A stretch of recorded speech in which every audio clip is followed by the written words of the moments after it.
ओम शांति। आज 27 जून के बाबा के महावाक्य हैं कि मनुष्य से देवता बनने के लिए बाप की कौन सी श्रीमत मिली हुई है। यानी अगर हमें मनुष्य से देवता बनना है तो इसके लिए बाबा ने कौन सी ऐसी मत दी है, इसके बारे में बाबा ने बताया है। इसमें कुछ बाबा ने टर्म्स एंड कंडीशन भी दी है कि अगर तुम्हें देवता बनना है तो कोई आसुरी स्वभाव तुम्हारे अंदर नहीं होना चाहिए, किसी पर क्रोध नहीं करना है, किसी को दुख नहीं देना है, कोई भी फालतू बातें कान में नहीं सुननी है। तो आत्मा जो है वह तो चाहती ही नहीं है फालतू बातें सुने, लेकिन यह जो मन है उसने आत्मा को हमेशा गलत सजेशन दे रखे हैं। कौन सी सजेशन दे रखे हैं कि मन जो है वह फालतू बातों में इंटरेस्ट लेता है और वही बातें आत्मा तक अंदर से पहुंचती है ना। कि कोई व्यर्थ बातें कर रहा है और मन को इंटरेस्ट आ रहा है और वही बातें आत्मा को सजेशन में दे रहा है कि मुझे फालतू बातों में इंटरेस्ट है। कहीं ना कहीं वही मैसेज आत्मा के पास पहुंच रहा है ना। तो जो मोबाइल की मूवी देखना है या फिर किसी की बुरी खबर आपको मिल गई, निंदा करने वाली खबर मिल गई, किसी का बुरा हो रहा है, तो आप देखो अपने आप को, अगर आपका मन इंटरेस्ट उन बातों में ले रहा है, यानी आत्मा को वही सजेशन कई सालों से उसके पास चले गए हैं कि मुझे व्यर्थ बातों में इंटरेस्ट है। क्योंकि जब आप सुन रहे हो यानी इंटरेस्ट तो होगा, तभी तो सुन रहे हो ना किसी की खबर, है ना।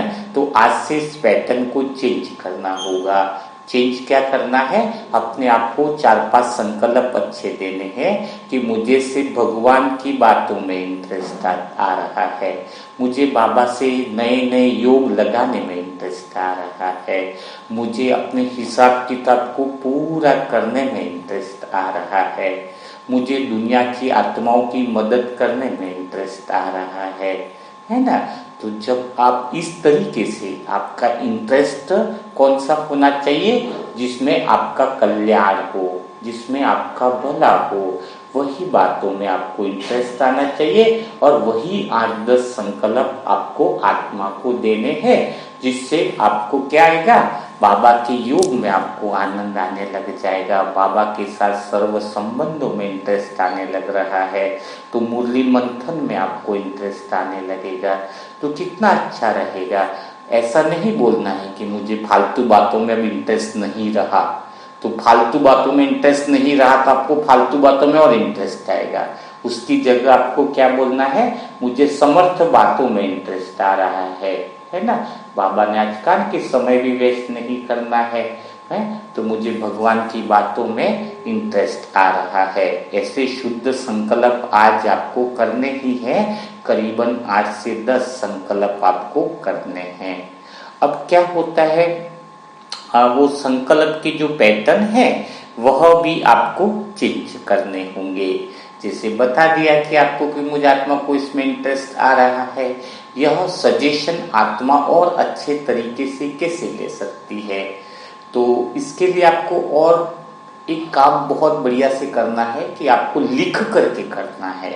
अभी आप बोलोगे कि लिखने से क्या फायदा है ना। कई आत्माएं अपनी लॉजिकल माइंड लगाती है कि उनको बार बार फिर समझाना पड़ता है कि हमें लिखने से क्या मतलब है, हम तो वैसे बोल रहे हैं ना, हम तो किंग हैं, हम तो बादशाह हैं। नहीं, ऐसा नहीं है, आपको लिखना है। लिखने से क्या होगा, उस बात को समझिए कि जैसे ही कोई इंसान अगर दुख में है, परेशानी में है, उसको आधा घंटा डांस करा दिया जाए तो उसका दुख इतना नहीं रहता है, बहुत कम हो जाता है, माहौल चेंज हो गया। यानी कारण क्या है, जब आप अपनी बॉडी के अंदर चेंज लाते हो तो आपके सोचने का जो पैटर्न है वह बदल जाता है। एक बॉडी में डांस करने से सोचने का पैटर्न बदल जाता है। वैसे ही जब आप लिखते हो ना, तो आपका माइंड का पैटर्न जो है, मन का जो पैटर्न है, तरीका जो चल रहा है वह बदलने लग जाता है। यानी आपके कई सारी जीवन में परेशानियां पैटर्न नहीं बदलने से होती है, उदाहरण के लिए मैं आपको थोड़ा सा एग्जाम्पल दूंगा। देखो मैं आपको एक सिग्नेचर दिखा रहा हूँ। यह सिग्नेचर किसके हैं, अगर आप पहचान सको तो देख लीजिए। यह अमिताभ बच्चन के सिग्नेचर हैं। उनके पहले जो सिग्नेचर थे, बच्चन आगे लगाना, अमिताभ पीछे लगाना, है ना। तो उनकी जब 10 मूवी फेल लगातार हुई तो उनको क्या सजेशन दिया गया कि आप अपने सिग्नेचर में परिवर्तन लाओ। तो उन्होंने जो मेन जो चेकबुक वगैरह में जो सिग्नेचर थे वो तो खैर वही थे, लेकिन जो मूवी साइन करने बाकी, क्योंकि एकदम से सारे तो चेंज नहीं होते, लेकिन उन्होंने अपने सिग्नेचर में परिवर्तन लाया, सिग्नेचर में चेंज लाए। और सिग्नेचर में चेंज लाने से वो जो मूवी पे भी साइन करते थे वो मूवी भी सारी हिट होने लग गई। जो मूवी को चेंज वही मूवी पे सिग्नेचर हो रहे थे। तो यहाँ पर यह बहुत साइंटिफिक, आध्यात्मिक और आत्मिक रीजंस होता है। तो जब हम चेंज करते हैं, लिखने के पैटर्न को चेंज किया इन्होंने, तो उनके माइंड के पैटर्न को, माइंड के जो पैटर्न थे, मन के जो पैटर्न थे, वह भी क्या हो गए, चेंज हो गए। तो एक सिग्नेचर चेंज करने से इंसान का जीवन बदल सकता है। अगर वो बहुत ज्यादा परेशान है, बहुत ज्यादा विघन में है, तो उसको अपने सिग्नेचर बदल करके बहुत ज्यादा साइन करने चाहिए। कोई धन से परेशान है, कोई लाइफ में से एकदम स्टक हो गया है, तो होता क्या है सिग्नेचर चेंज करने से, उसके मन की जो पैटर्न है, तरीका जो है, वो पूरी फ्रीक्वेंसी चेंज हो जाती है ना। और फ्रीक्वेंसी चेंज हो गई तो फिर अवसर बहुत ज्यादा बढ़ जाते हैं। तो बाबा के हमेशा शुरुआत से बोलते हैं कि मुरली को आपको डायरी और पेन लेकर क्लास में आना है। हमेशा बाबा ने बोला है। और इस बात को किन्होंने फॉलो किया है, रतन मोहनी दादी बिना डायरी पेन के एक भी दिन में नहीं है। जानकी दादी, बीके अपने रमेश भाई जो बाबा अव्यक्त मिलन मनाने आते तब भी डायरी पेन उनके हाथ में आप देखते थे। तो इसका मेन रीजन है, जो भी आत्मा मुरली लिखती है ना, और मुरली मंथन लिखते हैं, या फिर जो अपने संकल्प को जो लिखते हैं, उनके माइंड पैटर्न बहुत जल्दी चेंज हो जाते हैं। इतना जल्दी असर करता है क्योंकि फिजिकली चेंज आप हो रहे हो, तो मन की बॉडी, मन का जो पैटर्न है, तरीका है, वह बहुत जल्दी चेंज हो जाता है और आपके जीवन में बहुत बड़ा परिवर्तन आने लगता है। तभी मनसा सेवा ग्रुप की आत्माओं में जो डेली का टास्क दिया जाता है, वह ऑडियो के साथ लिखने का भी दिया जाता है, ताकि आप रोज जो लिखते हो ना, इससे आपके मन के पैटर्न चेंज हो रहे हैं। कई सारी आत्माओं के हमारे पास अनुभव आ गए कि हम डिप्रेशन से मुक्त हो गए, हमारे जीवन में जो भी परेशानियां विघन थे वो खत्म हो गए। वो क्यों हो गए? जिसने ईमानदारी से लिखने का टास्क किया है। लिखता है जो, और लिखता है, और प्लस वह क्या करता है, लिखने के बाद क्या कर रहा है, ऑडियो भी कर रहा है। और दुआएं भी जब हम लिखते हैं, कमेंट्स में दुआएं लिखने के लिए जो बोला जाता है, तो दुआएं लिखने से भी उसके मन के पैटर्न चेंज होने लग जाते हैं। जो दिल से लिखता है वो वास्तव में बहुत बड़ा अपने अंदर परिवर्तन को महसूस करता है। तो यह बात आपको समझ में आ गई होगी। क्या समझ में आ गई? एक तो सजेशन बहुत अच्छे से देने हैं, मन से, और इंटरेस्ट अच्छी बातों में लेना है, जिससे आपके जीवन में बहुत बड़ा बदलाव होगा। जब इंटरेस्ट की इतनी अच्छी बात आ गई है तो आपको कुछ और संकल्प भी लिखने चाहिए, क्योंकि बाबा कहता है ना कि श्रीमत में बताया है कि किसी को भी क्रोध किसी पर नहीं करना है ना, किसी को दुख नहीं देना है। तो यहाँ पर आप शुद्ध सजेशन आपको क्या लिखने हैं, बिल्कुल ध्यान से देखिएगा कि जो आत्मा यह मानती है कि दुनिया बहुत बड़ी धोखेबाज है, दुनिया बहुत गलत है, दुनिया में कोई विश्वास पात्र बना ही नहीं है, तो फिर ऐसी आत्माओं के पास किस तरह की आत्माएं आती है? दुनिया के सारे धोखेबाज उसी के पास आने वाले हैं, क्योंकि उसने मन से सजेशन दिया। आत्मा को क्या सजेशन दिया कि दुनिया सारी धोखेबाज है, तो आत्मा ने तो ओके बोल दिया है। उसने बोला दुनिया बहुत खराब है, तो आत्मा ने ओके बोल दिया। अब दुनिया की जितनी भी बुरी घटनाएं हो रही हैं वो सारी आपकी तरफ आकर्षित होने वाली है। तो उसको चेंज करके आज लिखिए, आप अपने आप को डायरी में जरूर लिखिएगा, तो आपके मन के पैटर्न बहुत जल्दी बदल जाएंगे। और ज्यादा परेशानियां हैं जीवन में तो अपने सिग्नेचर को कई बार अभ्यास करके डायरी में चेंज कीजिए। तो बहुत जल्दी सिग्नेचर से आपकी लाइफ में भी बहुत बड़ा परिवर्तन आने लगता है। तो क्या करना है, उसकी जगह शुद्ध संकल्प आप सजेशन देंगे कि दुनिया बहुत सुंदर है, दुनिया बहुत रमणीक है, दुनिया बहुत मजेदार है, सारी दुनिया के लोग बहुत अच्छे हैं, है ना, सारी दुनिया के लोग बहुत प्रेम करने वाले हैं, सब आत्माओं में बहुत एक दूसरे से, सभी आत्मा एक दूसरे से बहुत अच्छे से प्रेम कर रहे हैं। तो जब आप यह लिखते हो, कुदरत को यह मैसेज देते हो, आत्मा के पास जब मैसेज जाता है तो आत्मा से वो मैसेज कुदरत के पास जाता है। तो फिर वो क्या होगा कि जब आप बताते हो कि दुनिया बहुत सुंदर है, तो आपको पास वो सारी जो अच्छी आत्माएं हैं, जो अच्छे संग और रंग वाली जो आत्माएं हैं, वह स्वाभाविक रूप से आपको आकर्षित करने लगेगी। और जब आकर्षित करने लगेगी तो बाबा ने क्या कहा, मनुष्य से देवता बनने वाली आत्मा। देवता बनने का मतलब है आपका चेहरा जो है, उसकी जो रौनक है वह बिल्कुल बदल जाएगी।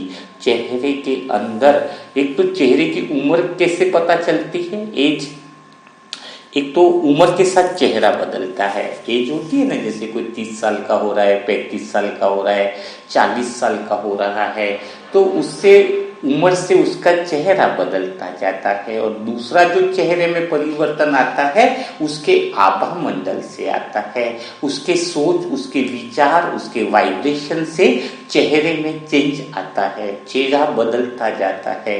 दादियों के चेहरे में कैसी रौनक थी, और आपको पता है, आप चेहरा देखकर, किसी का भी चेहरा देखकर आराम से उसके कहां पर क्या बीमारी है वह भी आप बता सकते हो। यानी चेहरा देखकर आपको पता चल जाएगा कि उसके अंदर जो है वह इस तरह की बीमारी है। जैसे आप फोटो देख रहे हो, है ना, फोटो आपको दिख रहा होगा अंदर की तरफ, तो जो फोटो जो दिख रहा है आपका, उसके अंदर आप देख रहे होंगे कि आंखों के ऊपर जो है, जैसे लीवर दिख रहा है ना, बोहें जो है ना, वो लीवर को रिप्रेजेंट करती है। आंखों के अंदर भी जो है वह हम बिल्कुल लीवर की क्या स्थिति है आपकी, वह आपको पता चलेगी। आंखों के नीचे का जो भाग है ना, वो बिल्कुल ज्यादा डार्क हो रहा है, तो समझ लेना किडनी पे इफेक्ट आ रहा है। नोज के साइड में जो दोनों गाल की जो लेयर है, यानी आत्मा की फ्रीक्वेंसी जैसे ही अगर कम है, व्यर्थ विचार इसके अंदर ज्यादा है, तो दोनों गालों की फ्रीक्वेंसी आपको लंग्स को रिप्रेजेंट करती है, और नोज जो है वो हार्ट को रिप्रेजेंट करती है। तो यह क्या है, इससे आप चेहरे से ही यह पता लगा सकते हो कि वास्तव में प्रॉब्लम कहां पर हो सकती है। यहाँ पर आप चेहरे को और थोड़ा और गहराई से देख लेते हैं जब इतनी बात लगती है, क्योंकि हम फेस को देखकर ही हम अंदाजा लगा देते हैं कि उसकी आत्मिक चेहरा या आत्मिक ऑरा इसका कितना है। आपने देखा होगा नोज के नीचे के भाग पर एक रिप्रोडक्टिव जो स्टमक ऑर्गेन्स रहते हैं, यानी पेट से संबंधित जो रहता है, तो हर नाक के नीचे का भाग देखिए जहां पर लिखा हुआ है, वहां पर अगर डेप्थ नहीं है, गहराई नहीं है, नाक के नीचे के भाग में आप देखिए इस फोटो के अंदर आपको दिख रहा होगा डीप पीलीग्राम, यानी उसके अंदर खड्डा है, तो बहुत बढ़िया बात है, क्योंकि वहां पर एनर्जी सोल की इकट्ठी हुई है, बहुत अच्छी एनर्जेटिक है। लेकिन अगर नाक के नीचे चेंजेस आने लग रहे हैं, वह जो डेप्थ है वो गायब होने लग रही है, तो साइड के अंदर सिचुएशन ऐसी बैठेगी कि उसके पेट के संबंधित समस्याएं, ब्लड की संबंधित समस्याएं, लेडीज की जो प्रॉब्लम्स होती है वह आपको बिल्कुल नजर आएगी। यानी आप देख सकते हो जैसे दूसरे फोटो के अंदर जो डेप्थ है वह गहरी नहीं है, यानी आपको इसी से अंदाजा लग जाएगा कि उसको प्रॉब्लम्स पेट की आप सजेस्ट भी कर सकते हो, चेहरे देखकर ही उसको सजेस्ट कर सकते हो कि थोड़ा बहुत आप योग कीजिए, आप पॉजिटिव वाइब्रेशन बढ़ाइए, क्योंकि आपके नाक के नीचे के भाग को देखकर ही आपको आइडिया हो जाएगा कि उसकी सिचुएशन ऐसी होने वाली है ना। और आपको थोड़ा बहुत अगर देखा जाए तो मैं थोड़ा सा फेस के बारे में और आपको बताता हूं, क्योंकि आत्मा की जो वाइब्रेशन है ना, किसी का भी आप फेस देख लोगे तो आपको पता चल जाना चाहिए। आप मनसा सेवा की आत्मा ही नहीं बल्कि पूर्वज आत्मा हो, देवी तुल्य आत्मा हो, तो आप आत्मा के पास अगर कोई भक्त है तो आप तो ऐसी है ना कि ज्ञान के नेत्र खुले हुए, तो आप तो बिना देखे आपको पता चल जाना चाहिए कि इसके पेट में प्रॉब्लम है ना। अब थोड़ा सा और अगर गहराई से देखा जाए तो मैं थोड़े से सिम्टम्स के बारे में आपको जानकारी देना चाहूंगा कि अगर आंखों की जो भौहें हैं वह हल्की हैं, पतली हैं, तो पतली होती जा रही है, यानी वो क्या है, वह आत्मा कैसी होगी कि ज्ञान को गहराई में लेने वाली नहीं, हर बात को एकदम शॉर्ट में लेने वाली बातों की होगी, अगर भौहें हल्की है तो, है ना। और अगर भौहें गहरी हैं तो उसको फिर हर बात बहुत ध्यान से समझानी पड़ेगी, डीपली समझानी पड़ेगी, एकदम से कोई जल्दी समझने वाला नहीं रहेगा।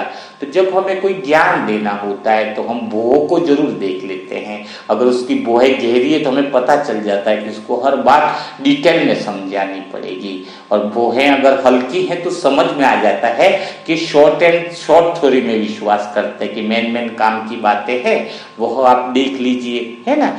तो यह हमें पूरा, यानी हमें अंदर से पूरा वाइब्रेशन, क्योंकि क्या होता है आत्मिक की शक्ति का जो ओरा है ना, वो 7000 जीवन रक्षा प्रणाली होती है।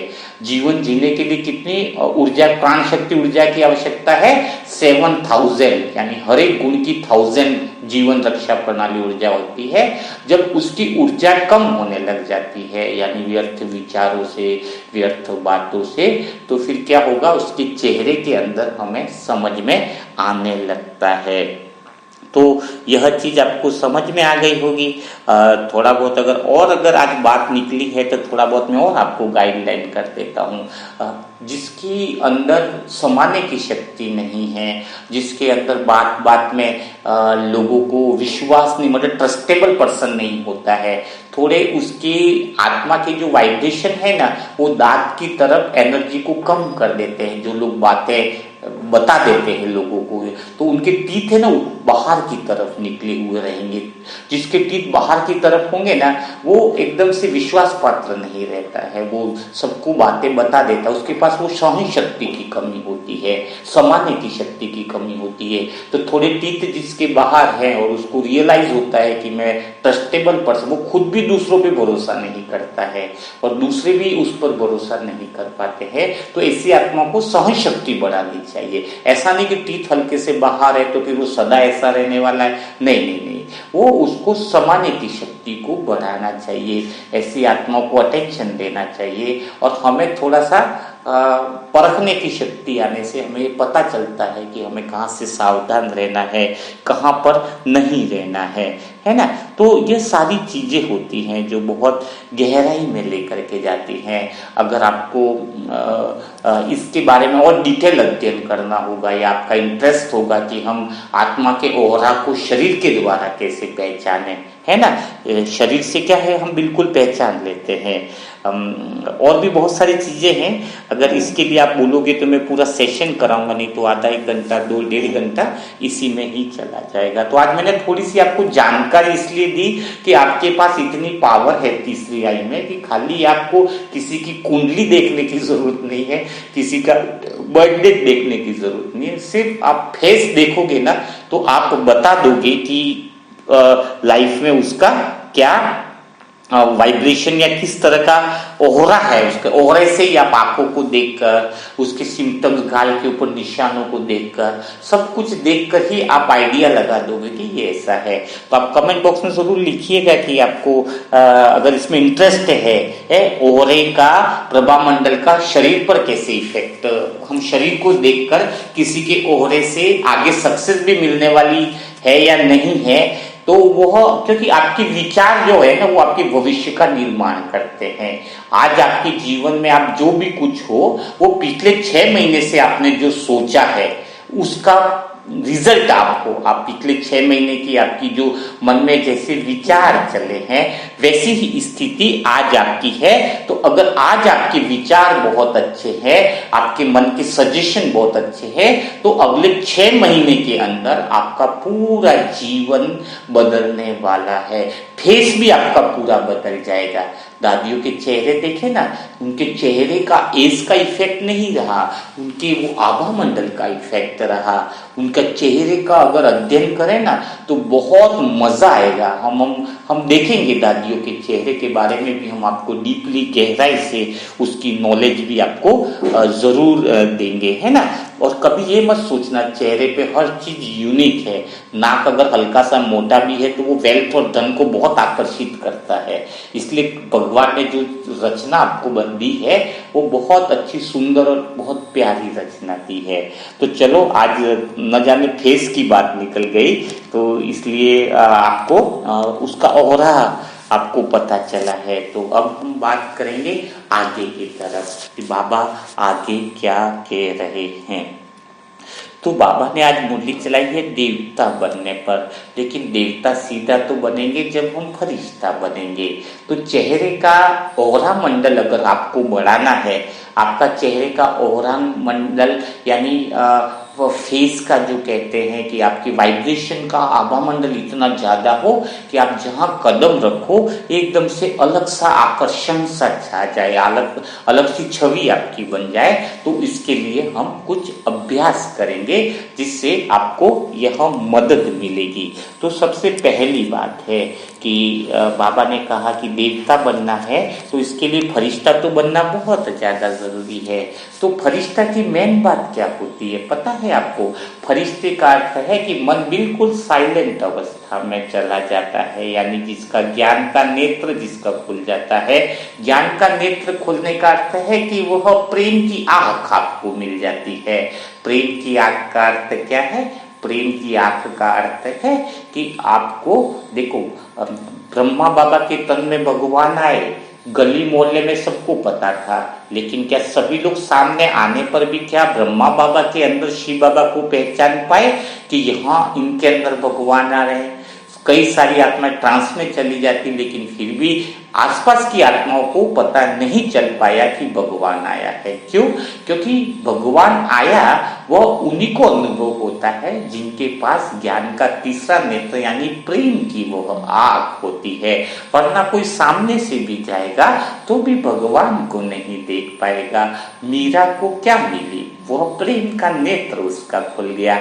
कृष्ण की फोटो मूर्तियां तो सबने देखी, लेकिन उसके लिए वो मूर्ति नहीं थी, उसके लिए वह प्रेम था। तो आपके अंदर वो भगवान के प्रेम की अगर आंख खुल जाए, आपका भगवान के प्रति वह प्रेम दिखने लग जाए, आपको भगवान के प्रति असीम प्रेम आने लग जाए। और भगवान के प्रति असीम प्रेम उसी को आता है जिसका लॉजिकल माइंड, मन में प्रश्न नहीं चलते हैं, मन बिल्कुल स्थिर हो जाए, मन बिल्कुल शांत हो जाए, मन एकदम ऐसी गहराई में चला जाए, परम प्रेम में चला जाए और आत्मा बाहर आ जाए, आत्मा ओके बोले। आत्मा को काम करने का अवसर जब मिल जाता है तो ये समझ लेना कि परमात्म प्रेम की आँख खुल गई है। और परमात्म प्रेम की आँख खुलना यानी तुम फरिश्ता बन चुके हो।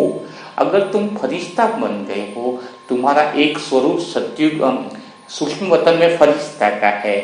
अगर बाई चांस तुम आज सुबह उठते ही तुम्हें एक दिन के लिए फरिश्ता बनाया जाए तो तुम्हारा जीवन कैसा होगा? उदाहरण के लिए, फरिश्ता की लाइफ कैसी होती है, फरिश्ता की जिंदगी कैसी होती है? तो जैसे ही तुम फरिश्ता बन गए हो, इसका अर्थ क्या है? अगर जैसे ही तुम सुबह उठोगे ना तो तुम्हारे मन में कोई बातें नहीं चलेगी, है ना। मन बिल्कुल साइलेंट रहेगा। फरिश्ता यानी वरदानी मूर्त आत्मा। तो तुम सुबह उठोगे, नहाओगे, फ्रेश होंगे, लेकिन तुम एक अलग आनंद में ही रहोगे, अलग प्रेम में ही रहोगे। और जैसे ही किसी ने बोला उठते ही आप फ्रेश हो गए, आनंद में हो, आपको ऐसा लगेगा कि मैं सिर्फ प्रेम को बिखेर रहा हूँ। अगर आप फरिश्ता बन चुके हो तो आपके अंदर एक भी विचार नहीं आएगा। कोई प्लानिंग का विचार में नहीं आएगा, आप प्रेजेंट मोमेंट में रहोगे। और जैसे ही आप घर में आए, घर में रूम में आए, परिवार के किसी सदस्य ने आपको बोला कि घर में राशन खत्म हो गया है, राशन लाना पड़ेगा, राशन के लिए पैसा भी नहीं है, व्यवस्था करनी होगी, तो आपके अंदर विचार नहीं चलेगा, आप सीधा क्या बोलोगे? आ जाएगा। क्या बोलोगे? आ जाएगा। यानी मन बिल्कुल साइलेंट रहेगा क्योंकि फरिश्ता के बोल ऐसे होते हैं कि फरिश्ता के एक भी बोल व्यर्थ नहीं जाते हैं। आपने बोल दिया, बस आ जाएगा। ऑटोमेटिकली किराना की दुकान वाले मन को वाइब्रेशन पहुंचेंगे, वह व्यवस्था में लग जाएगा, राशन को घर पर लाने की व्यवस्था में लग जाएगा। आप बिल्कुल आनंद के साथ रहोगे। जैसे ही आप घर के अंदर, आपका बच्चा आया, उसने बोला, पापा मेरी पढ़ाई में मन नहीं लग रहा है, ट्यूशन में जाने की इच्छा नहीं हो रही है, क्या करूं, कुछ समझ में नहीं आ रहा है। आपने बोला, आज से तुझे बहुत इंटरेस्ट आने लगेगा पढ़ाई में, आज से तुझे स्कूल में जाने में मजा आने लगेगा। बस आप सीधा समाधान करता है। फरिश्ता चिंतन नहीं करता है, फरिश्ता सोचता नहीं है, फरिश्ता को सोचने की जरूरत ही नहीं है, क्योंकि फरिश्ता का हर बोल इतना पावरफुल होता है कि वह स्वयं सिद्ध हो जाता है। तो फिर फरिश्ता की स्थिति देखो। फिर आप घर से बाहर निकले, गली मोहल्ले में जिसको दुख है, जिसको परेशानियां हैं, तो कोई भी आपके सामने आता है कि भाई जी मेरे कोई तकलीफ हो रही है, मेरे बेटे का सर दर्द खत्म नहीं हो रहा है, उसको कोई लीवर में इश्यू हो रहा है, तो आप सीधा कुछ नहीं, आपका बच्चा पूर्णतः स्वस्थ हो रहा है, बस आपका पूरा दिन वरदानी बोल ही निकलता है और आपके हर एक वरदानी बोल स्वतः ही सिद्ध होते जाते हैं। एक बोल, एक शब्द ब्राह्मणों का व्यर्थ नहीं जा सकता है अगर वो फरिश्तापन की स्थिति में है, क्योंकि फरिश्ता वाली आत्मा कभी किसी का अहित नहीं कर सकती है, कभी किसी को दुख नहीं दे सकती है। लेकिन आप फरिश्तापन यानी बाप समान स्थिति हो, जो भगवान के पास ताकत है वो आपके पास ताकत है। जरूरत इस बात की है कि आप उस बात पे विश्वास कर लो, आपका मन शांत हो जाए, आपका मन बड़बड़ करना बंद कर दे। आपका मन बड़बड़ करने से ही आपके जीवन में गड़बड़ है। एक दिन फरिश्ता बन करके रहो, अनुभव करोगे, आपके सारे कार्य स्वतः ही सिद्ध हो जाते हैं। तो आपको समझ में आया होगा कि आज मनुष्य से देवता बनने के लिए हमें फरिश्ता बनना है, और फरिश्ता वही है जो आत्मा समझकर काम कर रहा है और उसके काम स्वतः ही हो रहे हैं। वह मन से बिल्कुल निर्विकल्प होता है। जैसे ब्रह्मा बाबा थे, 2 बजे राशन लाना है, इतनी आत्माओं को खाना खिलाना है, खाने का कोई चावल गेहूं का आटा सब कुछ खत्म हो गया, तो भी बाबा क्या बोले है, बस 2 बजे घंटी बजेगी, खाने का, नहीं कहा 3 बजे खाना मिलेगा, 4 बजे मिलेगा, वही समय पर खाना मिलेगा। बाबा निश्चिंत थे, कितना निश्चिंत थे। तो बाबा, ब्रह्मा बाबा ही निश्चिंत क्यों, आप क्यों निश्चिंत नहीं हो सकते? क्योंकि आपका लॉजिकल माइंड आपको डिस्टर्ब करता है। और एक किराना लाना, पैसा तो है नहीं, कहाँ से लाऊं, क्या करूं, नहीं, फरिश्ता है, बोल दिया व्यवस्था होगी, कुदरत करेगी। कुदरत आपकी दासी है, प्रकृति आपकी दासी है, प्रकृति के आप मालिक हो। तो इस तरीके से आपको फरिश्तापन के कुछ बातें मैंने इसलिए बताई कि आपको पता चले कि फरिश्ता होता क्या है। फरिश्ता सोचता नहीं है, फरिश्ता विचार सागर मंथन नहीं करता। विचार सागर मंथन ब्राह्मण आत्मा करती है, फरिश्ता आत्मा विचार सागर मंथन नहीं करती। उसको जरूरत नहीं है विचार सागर मंथन करने की, क्योंकि विचार सागर मंथन तो आत्मा तक पहुंचने के लिए हुआ है ना। तो आपका मन तो आत्मा तक वैसे ही पहुंच गया है। तो चलो आज हम कुछ बातों का अभ्यास करेंगे, क्योंकि आज बाबा ने कहा है कि धारणा के लिए कि यह सर्विस के साथ साथ याद की यात्रा में रहकर स्वयं को भी निरोगी बनाना है। अविनाशी सर्जन स्वयं भगवान हमें मिला है, तो 21 जन्म के लिए निरोगी बनना है। तो अभी हम कुछ अभ्यास करेंगे। सभी लोग बहुत शांति से बैठे जाइएगा, ताकि हम लोग अपने, बाबा ने कहा कि दुख वाली बातों को भी दूर रखना है, तो वो हम कैसे कर पाएंगे, है ना। तो उसके लिए कुछ छोटे छोटे अभ्यास हैं, तो 2-4 अभ्यास हम करेंगे। अपने जहाँ पर भी बैठे हो बिल्कुल साइलेंट अवस्था में बैठिए, आसपास आवाजें न हो। चलते फिरते काम करके अगर मुरली मंथन सुन रहे हो तो मुरली सुनना बंद कर दीजिए, कुछ भी फायदा नहीं होगा आप लोगों का। अगर शांति से बैठ करके मुरली सुन रहे, वो भी एकांत रूम में सुन रहे हो, तो आपका फायदा है। कोई काम करते हुए मुरली मंथन सुन रहे हो तो खुद का भी टाइम वेस्ट कर रहे हो और सब व्यर्थ जा रहा है ना। तो अभी फॉर्मेलिटी का समय गया है ना, एकांत में बैठ गए होंगे मेरे हिसाब से, शांत चित्त होकर के आप लोग बैठ गए होंगे। अब आपको सबसे पहला जो रोज अभ्यास करना है जिससे आपके जीवन में शांति का प्रोग्राम हो जाए, बहुत ध्यान से सुनिएगा क्योंकि ये बात आपके जीवन को बदलने वाली होगी। यह अभ्यास आपको रोज करना है। तो आपको क्या करना है, आपको मन को शांत रखने के लिए हर घंटे आप इसका अभ्यास कीजिए। अगर 15-20 दिन तक बहुत अच्छे से अभ्यास कर लिया तो वह प्रोग्रामिंग आत्मा में सदा हो जाएगी। तो आप लोगों को पता है कि जब मन शांत होगा तभी तो आत्मा सजेशन लेगी, तभी तो आत्मा ओके बोलेगी ना। तो सबसे पहला काम क्या करना है कि अपने स्वयं से बातें करनी है। और स्वयं से क्या बातें करनी है उसको मैं थोड़ा एग्जाम्पल दे रहा हूँ। आप शांति से बैठिए और अनुभव कीजिए कि जैसे ही आप मेरे बाबा एक बोलते हो आपका मन शांत होता जा रहा है। जैसे ही मेरा बाबा दो बोलते हो आपका मन और गहरी शांति में जा रहा है। जैसे ही मेरा बाबा 3 बोलते हो आपका मन और 1000 गुना शांति में जा रहा है। जैसे ही मेरा बाबा 4 बोलते हो आपके चारों तरफ गहरी शांति होती जा रही है। मेरे बोल आपको और गहरी शांति में लेकर के जा रहे हैं। चारों तरफ की आवाजें भी आपको गहरी शांति में लेकर के जा रही है। जैसे ही मेरा बाबा 5 बोलते हो आपका मन और डीप रिलैक्स में जा रहा है, आपका मन और गहरी शांति में जा रहा है। जैसे ही मेरा बाबा 8 बोलते हो आप और डीप और गहरी शांति में जा रहे हो, और गहरी शांति में जा रहे हो। आपका पूरा ध्यान मेरी आवाज पर है। और जैसे ही मेरा बाबा 9 बोलते हो आपका मन बिल्कुल रिलैक्स होता जा रहा है। और जैसे ही मेरा बाबा 10 बोला आपका मन संपूर्ण शांति की अवस्था को प्राप्त कर लिया है। अब आप आत्मा, पूरी दुनिया आपको सुंदर लग रही है। आपके आसपास की सारी आत्माएं आपको बहुत प्यारी लग रही है। आपके आसपास का वायुमंडल भी आपको बहुत अच्छा लग रहा है। गली मोहल्ले पड़ोसी की सारी आत्माएं बहुत अच्छी है। आप आत्मा को सबके प्रति प्रेम उमड़ रहा है। सभी आत्माओं के अंदर प्रेम भाव बढ़ता जा रहा है। आपके घर के दरवाजे सुख और समृद्धि के लिए खुलते जा रहे हैं। आपका घर का कोना कोना संपूर्ण शांति की अवस्था को प्राप्त करता जा रहा है। स्वयं ऊंचे से ऊंचे भगवान के कदम आपके घर पर पड़ते जा रहे हैं। स्वयं भगवान आपके घर की रखवाली कर रहा है। स्वयं भगवान आपके परिवार का रक्षक बनता जा रहा है। आपके हर कार्य सिद्ध होते जा रहे हैं। तो सबसे पहली बात में जो इसमें धीरे धीरे अपनी आंखों को भी आप खोल सकते हो, तो आपको यह अभ्यास डेली करना है कि जैसे ही मेरा बाबा 1 बोला मेरा मन शांत हो रहा है, जैसे ही मेरा बाबा 2 बोला मेरा मन और गहरी शांति में। इससे क्या होगा पता है कि आपका मन जैसे जैसे और गहरी शांति में जाता जाएगा ना, आत्मा को मौका मिलेगा काम करने का, और आपके जीवन में अनसुलझे काम भी स्वतः ही होने लगेंगे। आप फरिश्तापन की स्टेज के करीब पहुंचते जाओगे।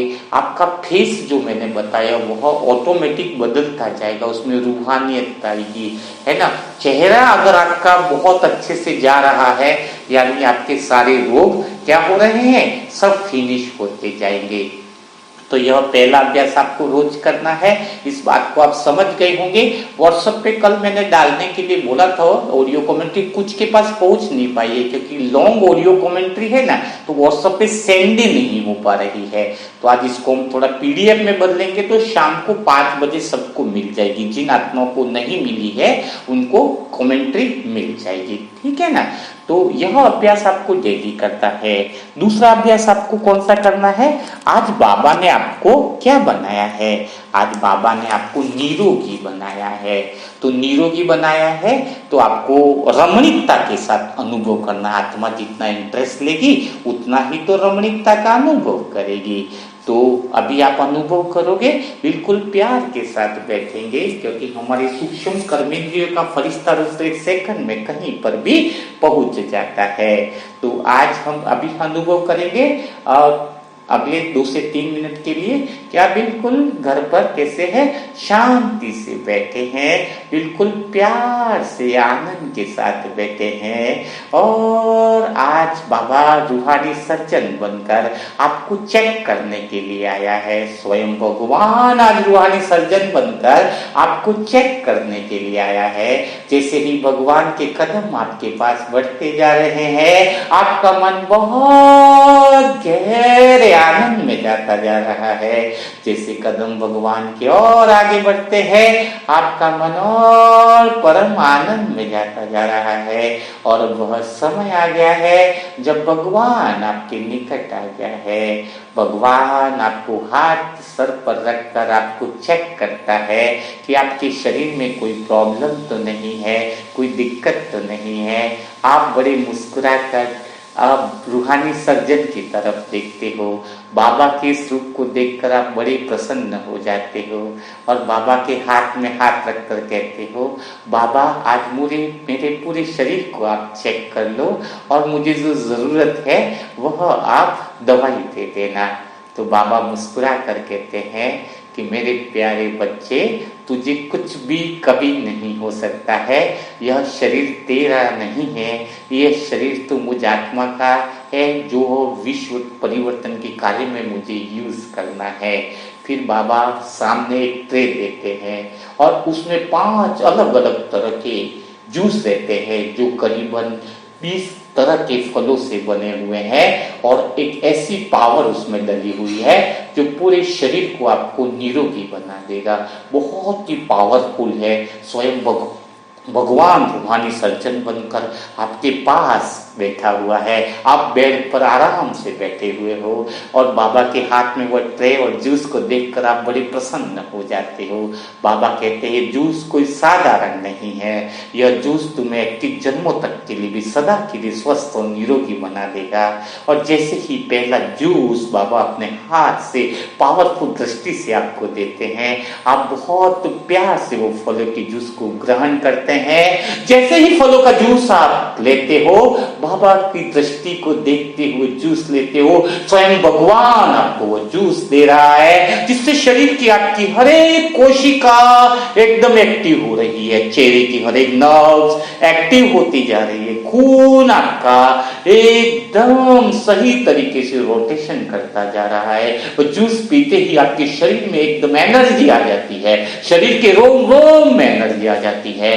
बाबा कहते हैं अभी तुम्हें बहुत बड़ी सेवाएं करती हैं, तुम्हारा शरीर सदा के लिए तंदुरुस्त बनता जा रहा है।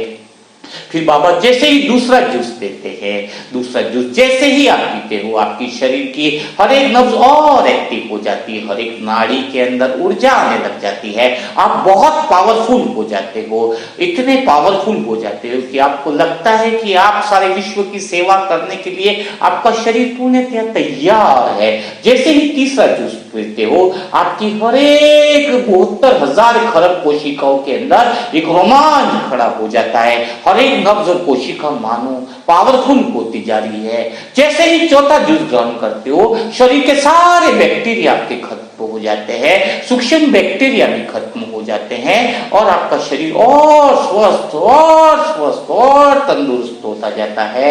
और जैसे ही 5वां जूस जिस पे वरदान रहता है, सदा के लिए स्वस्थ और निरोगी वरदानी जूस, जैसे उस जूस को ग्रहण करते हो आपको अनुभव होने लगता है कि आपका शरीर अब साधारण नहीं रहा। उस जूस को पीते ही आपका शरीर दिव्य और अलौकिक बन जाता है, वरदानी बन जाता है।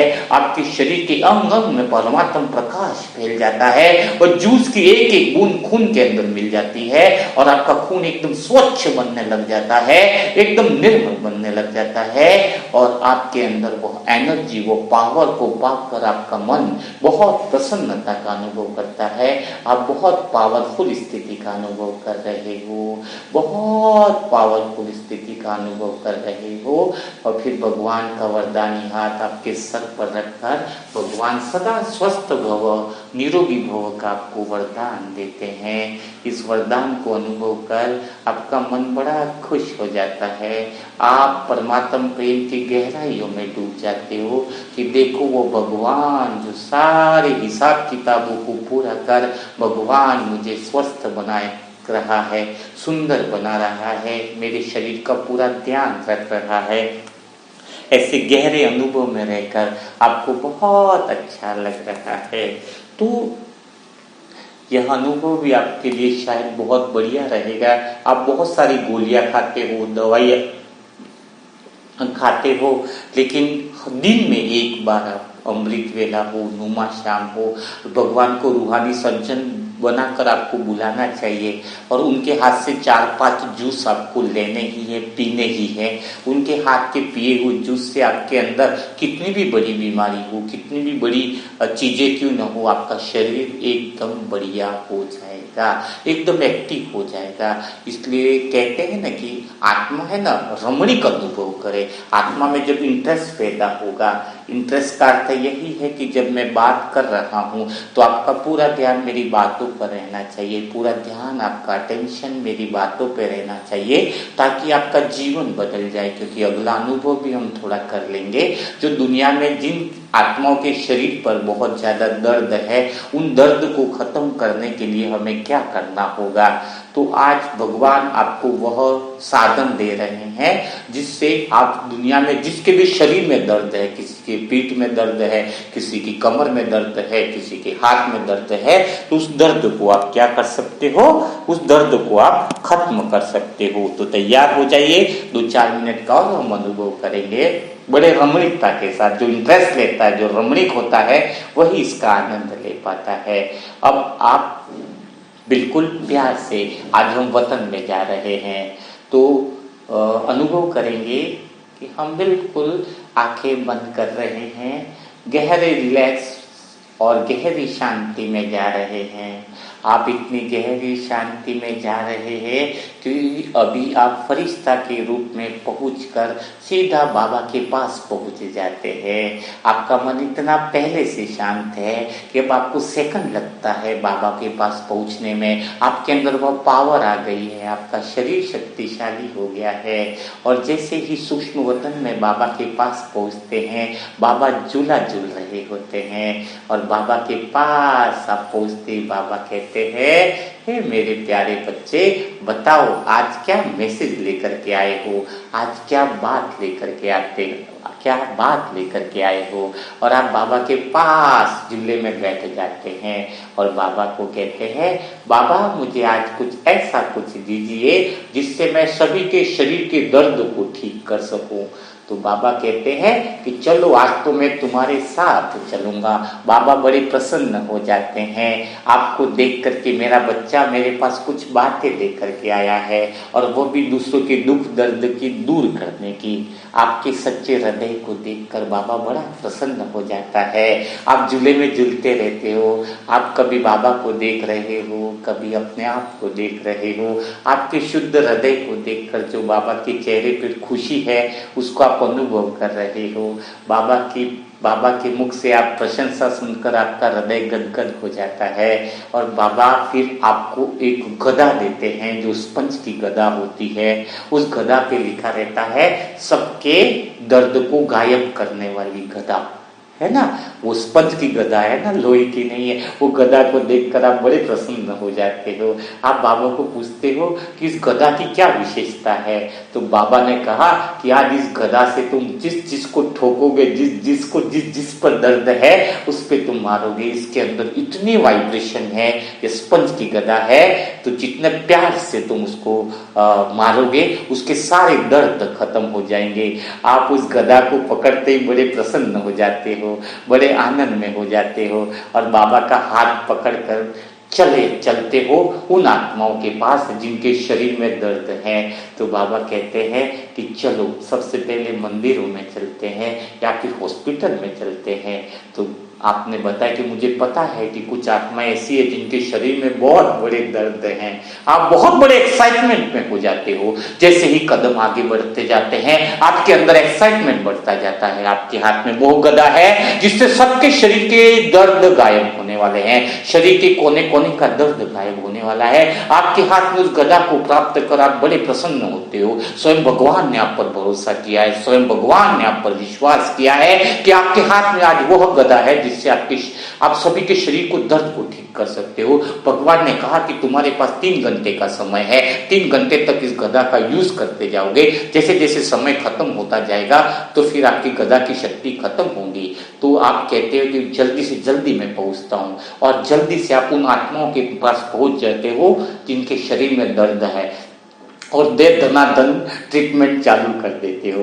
बाबा ऊपर से देखकर बहुत मुस्कुराते हैं, आपको बड़ा मजा आता है इलाज करने में कि बाबा का तरीका कितना नया है। दे धनाधन कमर में दर्द है तो गदा से आप उसको कमर पे मारते हो, जैसे जैसे आप मारते जाते हो उसका कमर का दर्द ठीक होता जाता है। जैसे हाथ में दर्द है तो वाइब्रेशन उसके अंदर उस गदा में इतने पावरफुल है, उसमें पवित्रता की शक्ति है, उसमें अथाह प्रेम की शक्ति, उसमें अथाह सामर्थ्य है। और उस गदा के वार से जितने आप गदा के प्रहार करते हो उनकी हड्डियां जुड़ती जाती है, उसके हड्डियों के अंदर जो दर्द है वो गायब होता जा रहा है, सारे दर्द उनके गायब होते जा रहे हैं। आप लगातार सभी आत्माओं की इलाज करते जा रहे हो, सभी आत्माओं को पूछते जा रहे हो कि आपको कहां पर दर्द है, किसको कमर में दर्द है, किसको हाथ में दर्द है, किसको पीठ में दर्द है। उसके पूरे शरीर को, बॉडी को आप अच्छे से मसाज कर रहे हो।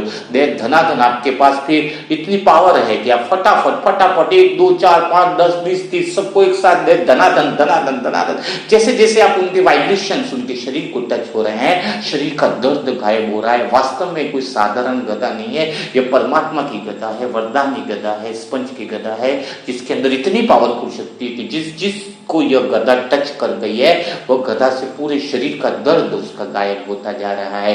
खाली गदा के टच मात्र से ही उन सभी आत्माओं को रिलैक्स का अनुभव हो रहा है। जन्म जन्म पूरे बचपन से जो उनके शरीर में दर्द था उस गदा के टच मात्र से ही उनके अंदर गायब होता जा रहा है। जिसके सर दर्द बहुत ज्यादा है तो आपने नया प्रयोग किया, सर पर एक गदा धन से उसके सर पे मारी तो उसके सर में पूरे पवित्रता के वाइब्रेशन बिखेर गए। जो एनर्जी उसके सर में रुकी हुई थी, जो माइग्रेन की प्रॉब्लम थी, जो डिप्रेशन की प्रॉब्लम थी, जिसके अंदर एनर्जी रुकी हुई थी, वो एनर्जी पूरी बॉडी में स्प्रेड हो गई, पूरी बॉडी में फैलने लग गई है। अब पूरे शरीर में बहुत पावरफुल शक्ति आ गई है। सभी आत्माओं की दुआएं आपको मिलती जा रही है, सभी आत्माओं के शरीर के दर्द, आपके सभी के दर्द खत्म होते जा रहे हैं। तो इस तरीके से आप जैसे ही सभी के दर्द और सबकी दुआ मिलने से आप बाबा को शुक्रिया अदा करते हो और बाबा को समय पर वो गदा लौटा देते हो और बाबा को कहते हो कि जब जब भी मुझे इसकी जरूरत पड़ेगी बाबा मैं तुम्हारे पास आ जाऊंगी और मैं आत्मा सबके दुख दर्द को दूर करने के निमित्त बनूंगी। तो इस तरीके से आप जो है वह बहुत अच्छा प्रयास कर सकते हैं, बहुत अच्छे अलग तरीके के साथ आप लोगों का इलाज कर सकते हैं रूहानी सर्जन को साथ में रखकर। अब आपको बाबा और बाबा की बातों में ही इंटरेस्ट लेना है, व्यर्थ बातों में इंटरेस्ट नहीं लेना है। कल के मुरली मंथन में शायद हम बहुत बड़ा यज्ञ का अभ्यास करेंगे, रूहानी यज्ञ, जिसमें जीवन की आपकी सारी पुरानी बातों को हम स्वाहा करने वाले हैं। तो कल के मुरली मंथन के लिए भी बहुत अच्छे से तैयार हो जाना। आज जिनको भी मुरली मंथन समझ में आया, क्या सीखा, उसको कमेंट बॉक्स में जरूर लिखिएगा, क्योंकि आपके लिखने से ही मन के पैटर्न चेंज होंगे। अगर आपके पास अहंकार है तो फिर आपकी बात है ना। अहंकार की निशानियां कल फेस रीडिंग में आपको बताएंगे, ठीक है ना। तो जो भी नई आत्मा है व्हाट्सएप ग्रुप से जुड़ना चाहती है वो नंबर है 7202921969, है ना। इस पे ओम शांति लिखेंगे, नेम और सेंटर जरूर लिखेंगे, तभी उनको रिप्लाई किया जाएगा। तो कल फिर मुलाकात करेंगे ऐसे ही मुरली मंथन के साथ। तब तक के लिए सभी भाई बहनों को ओम शांति।